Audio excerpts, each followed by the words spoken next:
In the rugged heart of the Texas frontier, where every man fought for his own, one grizzled rancher lived by a code of solitude, until a desperate shadow snuck into his smokehouse, caught red-handed pleading for a chance.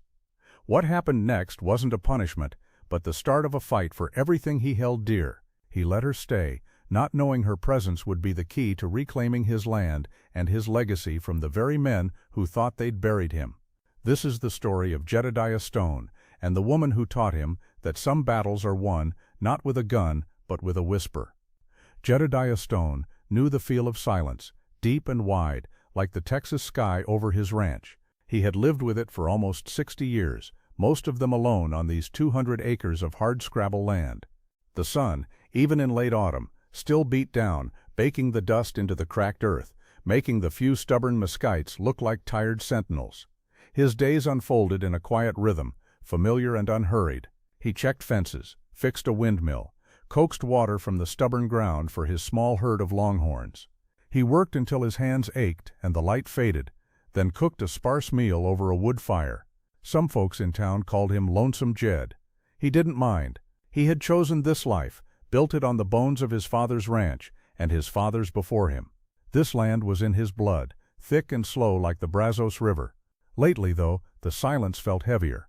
The drought had gnawed at the pastures for 2 long years, shrinking his herd, tightening his belt. Cattle prices were low, making it harder to make ends meet. He saw the new men drifting in from the east, buying up tracts of land around him, men in fancy suits who talked about progress. Jed just shook his head. They didn't know this land, not really. They only saw what they could take from it, not what it demanded in return. He felt a weariness in his bones, deeper than just the day's labor. It was the weariness of always fighting, always holding on, always alone. He thought about old friends, most gone now. He figured he'd just ride this out, like all the other tough times. He always had. The night air carried a bite, crisp and cold, making the stars look sharper above Jed's isolated ranch house. He was half asleep, dreaming of a summer storm that never came, when a faint sound snagged him awake. A scraping, low and hesitant, from the direction of his smokehouse, a place he guarded fiercely. His smokehouse was more than just a shed. It was his larder, his bank, the stored promise of sustenance for months to come. A man could go hungry without a well-stocked smokehouse. He rolled off his cot, silent as an owl, and reached for the old Winchester leaning by the door. His fingers wrapped around the smooth, worn wood of the stock, familiar and comforting. He moved through the dark yard, boot heels sinking slightly into the dry earth. The scraping came again, clearer this time, a rustle of cloth. He gripped the rifle tighter, the cold steel against his palm. When he reached the smokehouse door, he didn't hesitate. He kicked it open with a thud that echoed in the night. Inside, bathed in the faint moonlight filtering through the open doorway, a figure froze. A young woman, no more than 20, crouched near the hanging racks. Her hands, small and trembling, clutched a piece of cured jerky. Her hair was a tangled mess, dirt smeared on her face, and her clothes were thin and ragged. Her eyes, wide with fear, held a flicker of something else too, a desperate pride, maybe even a challenge. She looked like something the wind had blown in, forgotten and afraid. Jed leveled the rifle, the heavy barrel unwavering. He didn't say a word. He just stood there, waiting. The girl's shoulders hitched, but she didn't cry out. She just dropped the jerky, which landed with a soft thud on the dirt floor. Jed watched her, his finger resting lightly on the trigger guard. He'd seen plenty of desperate folks in his time, but something about this one was different. She wasn't screaming, wasn't begging. She just stood there, hands slowly raising, palms open, a gesture of surrender. Her eyes, still wide, met his. In the dim light, they seemed ancient, tired beyond her years. He saw hunger there, a gnawing emptiness that went deeper than just wanting a piece of meat. He saw a fight in her too, but it was a fight that had been going on for a long, long time. He kept the rifle steady. "What's your name?" Jed's voice was rough from disuse, a gravelly sound in the still night. She didn't answer immediately. Her gaze flickered over his face, searching. Then, in a voice that was barely a breath, soft as a moth's wing brushing the air, she said, "Please, mister." It wasn't a sob. It wasn't a trick. It was a simple, raw plea. Just 2 words, but they cut through Jed's hardness like a sharp blade. He suddenly remembered a winter, a long time ago, when he was just a boy, when his own family had been near starvation. He remembered the feeling in his gut, the way everything tightened.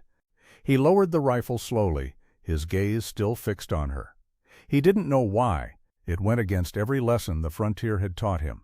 He just heard those two words, and something shifted inside him. "Clean up this mess," he said, his voice still gruff. "Then you can sleep in the barn. I'll bring you some food." Alara, as she finally, quietly offered her name, moved with surprising efficiency. She cleaned the smokehouse, sweeping the dirt floor, carefully replacing the jerky on the rack.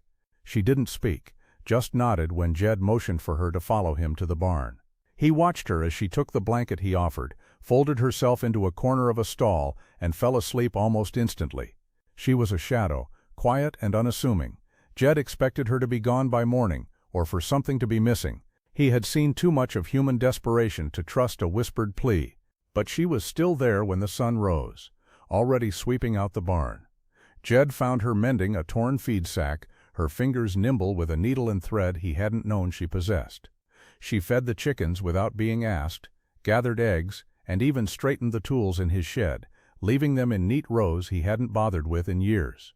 She didn't seek his approval, didn't ask for a compliment. She just worked, diligently, quietly. Her presence changed the ranch in small ways. A clean rag appeared where there had been none. The kitchen floor, always dusty, seemed to stay swept. Jed noticed it all, felt his suspicion slowly give way to a grudging respect. He still knew next to nothing about her. She offered no stories, and he didn't press. But sometimes, when she thought he wasn't looking, he saw a faraway intelligence in her eyes, a careful way she held an old forgotten book he left on a shelf. He wondered about her, about the life she had left behind. Winter settled in, bringing a false promise of rain that never quite delivered. A few weeks after Alara's arrival, the vague unease Jed had felt about the land changed. It solidified into a clear, sharp threat. Caleb Thorne arrived in the valley, a man as sleek and cold as a coiled rattlesnake. Thorne wasn't just a rich Easterner, he was a land magnate, a speculator known for his ruthless tactics. He started buying up smaller ranches, one by one, often by exploiting desperate ranchers caught in the drought's tightening grip.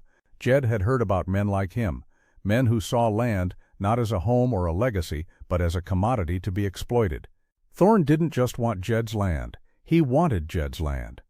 Jed remembered the Thorne name. Old Man Thorne.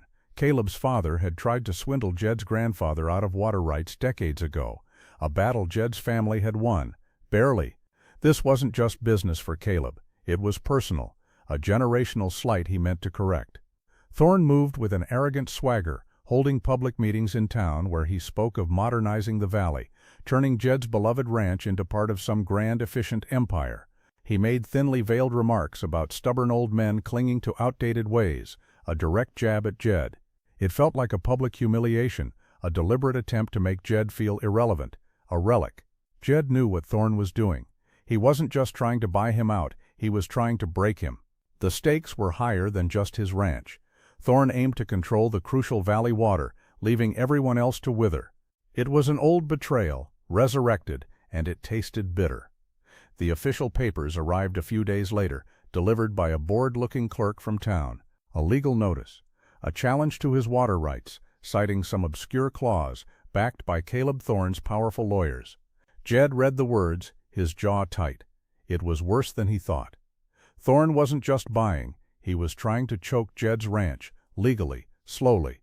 Jed felt the old despair creep in, cold and heavy. He walked the fence lines, the paper crumpled in his hand, feeling the familiar weight of his family's history, the knowledge that he was the last one and he might lose it all. He sat on the porch step, watching the dust devils dance across his parched fields. The ranch, once his refuge, felt like a cage closing in. He didn't know how to fight a legal battle against a man with bottomless pockets and a hunger for what wasn't his. Alara found him there, staring out at the land. She didn't say a word, didn't ask what was wrong. She just came out with a fresh cup of coffee, set it beside him, and then quietly began to mend a loose plank on the porch. Jed watched her, surprised. She had a way of noticing things, of responding without needing words. Later, he saw her picking through an old box of maps and faded documents in the corner of the barn, documents he hadn't touched in years. He thought little of it. He was too consumed by the tightening knot in his stomach, but her quiet presence, her steady work, began to chip away at the edges of his gloom. It was a subtle thing, like the first hint of green shoots after a long winter. It wasn't a solution, but it was a quiet reminder that he wasn't entirely alone, and maybe, just maybe, there was still something worth fighting for. Days crawled by under the shadow of Thorne's legal threats. Jed spent hours poring over dusty, crumbling land deeds, trying to make sense of the dense legal jargon. His eyes, accustomed to reading the land, struggled with the small, faded script of the law. Water rights, he muttered to himself, tracing a line on an old survey map. Boundary lines. Old agreements. It felt like a losing battle, a fight on Thorne's turf, with Thorne's rules. He was a rancher, not a lawyer. Alara was in the corner, mending a bridle. She had listened to his frustrated muttering for a long while. She set down the leather and walked over, her shadow falling across the map. Jed looked up, expecting her to offer a silent question. Instead, she pointed a finger, surprisingly steady, at a specific phrase on the old deed. "This," she said, her voice soft but clear. "This refers to the Act of 72, Section 3. It specifies usage rights, not ownership transfer, if the land remains fallow for more than a decade." Jed stared at her. He blinked, then blinked again. The quiet, desperate girl who'd whispered, "Please, mister," could read legal documents and understand them? He looked at her, truly looked, seeing something new in her eyes, a sharp intelligence he'd never suspected. He pushed the papers towards her. Can you make sense of all this?" She nodded, a subtle gesture. "I can try, Mr. Jedediah. My father, he was a clerk in the county seat. I used to read his papers for him." The revelation of Alara's skill was like a fresh spring on parched land. It wasn't just that she could read, she understood the nuances, the quiet implications of each legal phrase. Jed felt a spark igniting inside him, a warmth he hadn't felt in years. He pulled out more old maps, his father's journals, ancient surveyor's notes. Alara, sitting across the rough-hewn table, went through them methodically, her finger tracing lines, her lips moving silently as she read. She was a scholar in a dirt-floored cabin, a quiet force. Together, they started to piece it all together. Jed, with his intimate knowledge of every rock and creek on his land, spoke of hidden springs, forgotten pathways, the subtle shifts in the water table. Alara, with her understanding of the law, connected his observations to the faded words on paper. She pointed out a specific discrepancy in Thorne's claims, a misinterpretation of a century-old boundary marker, a critical oversight regarding an ancient water easement. It wasn't a direct legal loophole, but a subtle, deeply buried truth that Thorne's city lawyers, focused only on profit, had missed. Jed saw the path forward. It wasn't a loud, aggressive fight which he couldn't win. It was a quiet, undeniable revelation of fact. His plan began to take shape, a strategy that used the land's own story against the man who sought to corrupt it. Alara became indispensable, organizing the documents, helping him formulate his arguments, her quiet insights into human nature, sharpening the edges of his own rancher's wisdom. This was more than just saving his land. This was about proving that the old ways, the true ways, had a power Thorne could never understand. Caleb Thorne, sensing a delay in his progress, tightened his grip. He had his men ride past Jed's fences more often, making their presence felt. Rumors spread in town. Jed was a fool, a relic, holding up progress. Thorne sent word that he would make an open offer for Jed's ranch at the upcoming county land office meeting, a final, generous offer before legal action made it less so. It was a public challenge, a humiliation veiled as an opportunity. The townspeople, most of them, pitied Jed, or openly speculated how long he could hold out. They saw him as a man broken by the drought, stubborn to a fault, now facing a force he couldn't possibly defeat. Jed felt the pressure, a cold knot in his stomach. But he also felt a simmering resolve, hotter than any frustration. He looked out at his land, the land his grandfathers had bled for, and thought of Alara. Her quiet determination, her unexpected insight, had given him something he hadn't had in years, a real chance. He wasn't broken. He was preparing. He knew Thorne expected him to either accept the low offer or crumble under the threat of court. Instead, Jed walked into town one afternoon, not to the saloon or the general store, but directly to the county clerk's office. He wasn't loud, didn't make a scene. He simply filed a short, obscure document, a formal notice of intent to challenge a specific water claim on historical grounds. It was a small act, unnoticed by most, but it was the first stone cast in his quiet battle, a signal to Thorne, if Thorne knew how to read it, that Jedediah Stone was not giving up. The weeks that followed were filled with a quiet, intense purpose on Jed's ranch. The days blurred into a rhythm of work and study. Jed and Alara spent hours in the dusty cabin, hunched over old maps and brittle papers. He pointed out the subtle undulations of the land, the forgotten springs that only flowed after deep rains, the natural drainage patterns that Thorne's engineers would never understand from a survey map. Alara, meanwhile, cross-referenced deeds, meticulously copied excerpts, and wrote careful notes in a small, worn ledger. Her hands, once clutching stolen jerky, now moved with the precision of a scholar, organizing the scattered pieces of Jed's family history into a formidable argument. Their collaboration was seamless, mostly unspoken. A glance, a nod, a shared quiet chuckle over some arcane legal phrase. Jed found himself watching her, not with suspicion, but with a growing tenderness. He saw her competence, her quiet strength, the intelligence that shone in her eyes. He learned her small habits, the way she'd hum a tuneless melody while concentrating, the way she'd push a stray strand of hair behind her ear. He realized he hadn't shared his world with anyone like this in decades. The ranch, once a monument to his solitude, now felt like a shared endeavor, a place where two unlikely souls were building something together. They rode out together too, marking old boundary stones, tracing dry creek beds that had once been seasonal rivers. Jed found himself explaining the history of each rise and fall of the land, and Alara listened, truly listened, absorbing it all. They were preparing not just a legal defense, but a testament to the land itself, a story that Thorne, with all his money, could never buy. The county land office meeting was packed. Caleb Thorne stood at the front, a picture of polished confidence in his tailored suit, his lawyers arranged behind him like silent sentinels. He spoke of progress, efficiency, and the inevitable march of development, casting Jed's refusal to sell as a stubborn obstacle. The townspeople were there, a mix of curious onlookers, hesitant neighbors, and a few men Thorne had already bought. The air crackled with anticipation, everyone waiting for Jedediah Stone, the old rancher, to finally break. Then, the clerk called Jed's name. Jed walked forward. Alara a quiet shadow just behind him.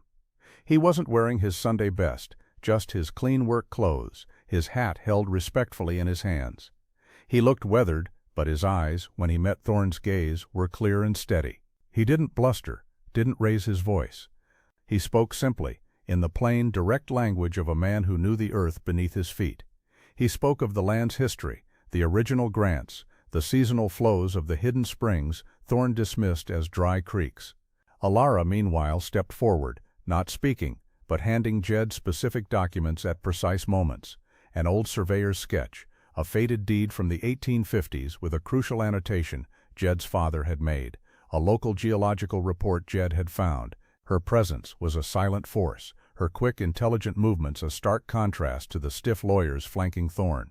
Caleb Thorne, initially dismissive, a smirk playing on his lips, began to lose his composure as Jed spoke. Jed wasn't just refuting Thorne, he was meticulously laying out a counter-narrative, proving Thorne's supposed facts were based on ignorance or deliberate misrepresentation. Jed pointed to the ancient creek beds that had been rerouted by a natural flood decades ago, explaining how they still fed the underground aquifer that supplied his ranch, a fact Thorne's surface surveys had missed. He presented the old handwritten log Jed's grandfather had kept, detailing the precise historical flow of the spring Thorne claimed was non-existent.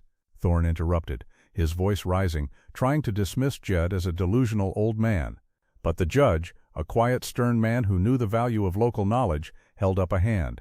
Jed, calm as ever, simply laid down another document from Alara, a precise map that subtly redrew a property line based on a forgotten landmark, discrediting Thorne's claims about encroachment. The townspeople in the room, at first bewildered, began to murmur. They saw Jed, not as a stubborn fool, but as a man who knew his land down to its very roots. Thorne blustered, fumbled for words, his face reddening. His lawyers looked at each other, their polished confidence cracking. The revenge was quiet, elegant, and devastating. Jed didn't need to shout. He simply laid out the truth, piece by undeniable piece, until Thorne's carefully constructed lies unraveled before everyone's eyes. The judge, after a long moment, slammed his gavel down. Jed's water rights were confirmed. Thorne's claims were dismissed. The quiet rancher had won. The dust, both literal and figurative, began to settle. Jed's ranch was safe. The court's decision was absolute, leaving Thorne no legal recourse, his grand plans for the valley thwarted. Thorne himself left town a few days later, a humiliated figure, his reputation for invincibility shattered. For Jed, the victory brought a deep, quiet satisfaction. He hadn't gloated, hadn't raised his voice, but the vindication was profound. He had proved that his outdated ways, his deep connection to the land, held more power than Thorne's slick legal tactics and endless money. The change in the town was palpable. Neighbors who had once offered pity now offered respect. Men nodded to him, lingered a moment longer for a conversation at the general store. A few, the ones Thorne had pressured or cheated, came by Jed's ranch offering help with mending fences or bringing fresh produce from their own gardens. They saw him not just as Jedediah Stone, the rancher, but as the man who had stood up to Thorne and won, protecting not just his own land, but inadvertently, the valley's fragile independence. Elora, too, was no longer just the quiet girl he'd found in his smokehouse. Her role in Jed's victory was a quiet shared secret, but her intelligence and composure during the hearing had been noticed. She gained a quiet respect, a nod of recognition from the few who truly mattered. Jed, for the first time in years, felt a deep and abiding peace. The solitude that had once defined him now felt chosen, but no longer lonely. Months stretched into a year, then two. The drought finally broke, bringing life back to the parched land, and the ranch blossomed. Jed and Elara's relationship deepened, growing into a comfortable, unspoken love. Their days settled into a rhythm of shared work and quiet moments. She still moved with a natural grace, her hands knowing what needed doing. She nurtured a small kitchen garden behind the house, coaxing fragile green things from the stubborn Texas soil, adding splashes of color and fresh vegetables to their meals. Jed watched her, a gentle smile often touching his lips. He learned her quiet language, a slight tilt of her head when she was thinking, the way her eyes would crinkle at the corners when something amused her. She had found her home, a place where her quiet strength and keen mind were not just accepted but cherished. They would sit on the porch swing in the evenings, watching the sun bleed across the wide sky. Jed might play a soft, tuneless melody on his old harmonica, and Elara would close her eyes, swaying gently, as if she could feel the music ripple through the dusk. Her past remained unspoken, a closed book, but it no longer mattered. Their present, and their future, was written in the quiet ease between them, the shared weight of their hands in the dirt, the knowing glances across the dinner table. She had healed parts of him he hadn't known were broken, brought a warmth to his solitary life he'd thought long gone. Years drifted by like tumbleweeds across the endless plains. Jedediah Stone was older now, his steps a little slower, his hair whiter, but his eyes still held that keen, clear gaze. Elara, beside him, her hair now threaded with silver, moved with a quiet serenity. They rarely kept track of the passage of time in calendars, but rather in the changing seasons, the growth of new calves, the steadfast rhythm of a life lived fully, truly. The ranch, once a lonely outpost, stood as a testament to their quiet endurance, a place where old wisdom intertwined with newfound grace. Children, those of the ranch hands, or even curious little ones from the town, sometimes came by, drawn by the quiet magic of the old rancher and the woman who seemed to understand animals better than words. Elara would sit with them in the garden, teaching them to listen, not with their ears but with their whole being, to the subtle language of the land. She taught them how to calm a skittish horse with just a touch, how to read the change in the wind before the clouds even gathered. She did not teach with rules, but with silence, and with the rare, precious way her face would light up when they understood something without needing to say it aloud. One evening, as shadows stretched long across the wheat field, Jed and Elara sat on their worn wooden bench beneath the cottonwood tree. Elara turned to him, and for the first time in years she spoke with her voice, a voice soft as a leaf falling in snow, still unused to being heard by anyone but him. "I do not need sound," she whispered, her fingers tracing the back of his hand. "Only you." Jed blinked, his throat suddenly tight. He just nodded and leaned his head against hers. "I hear you," he answered, his own voice rough with emotion. "Always have." Their story was not shouted from rooftops, because it didn't need to be. It was still happening, a quiet legend whispered by the wind over the wide Texas plains. The greatest revenge Jed found was not breaking Caleb Thorne, but building something stronger, more enduring, and more beautiful on the very land Thorne had coveted. It was reclaiming his dignity, yes, but more so, it was discovering a love that needed no voice to be heard, only a soul brave enough to feel. If your heart has ever paused for a gaze that understood without words, if you believe that true strength lies not in the loudest roar, but in quiet resolve, then the story of Jedediah and Alara was meant for you. Out on the quiet plains of the American West, where wind and silence speak the same tongue, a lonely rancher and a woman the world had dismissed discovered a language deeper than sound, a language of hands, of glances, of hearts that knew how to listen. Thank you for walking this journey with us. If stories of love that endure through prejudice, pain, and unspoken grace speak to you, subscribe to the Quiet Rancher Stories channel. Here, love is not just told, it's remembered, it's reclaimed, and it echoes long after the last word fades. We'll see you again in the next story. Until then, may your quiet moments be full, and may someone always hear the heart you carry.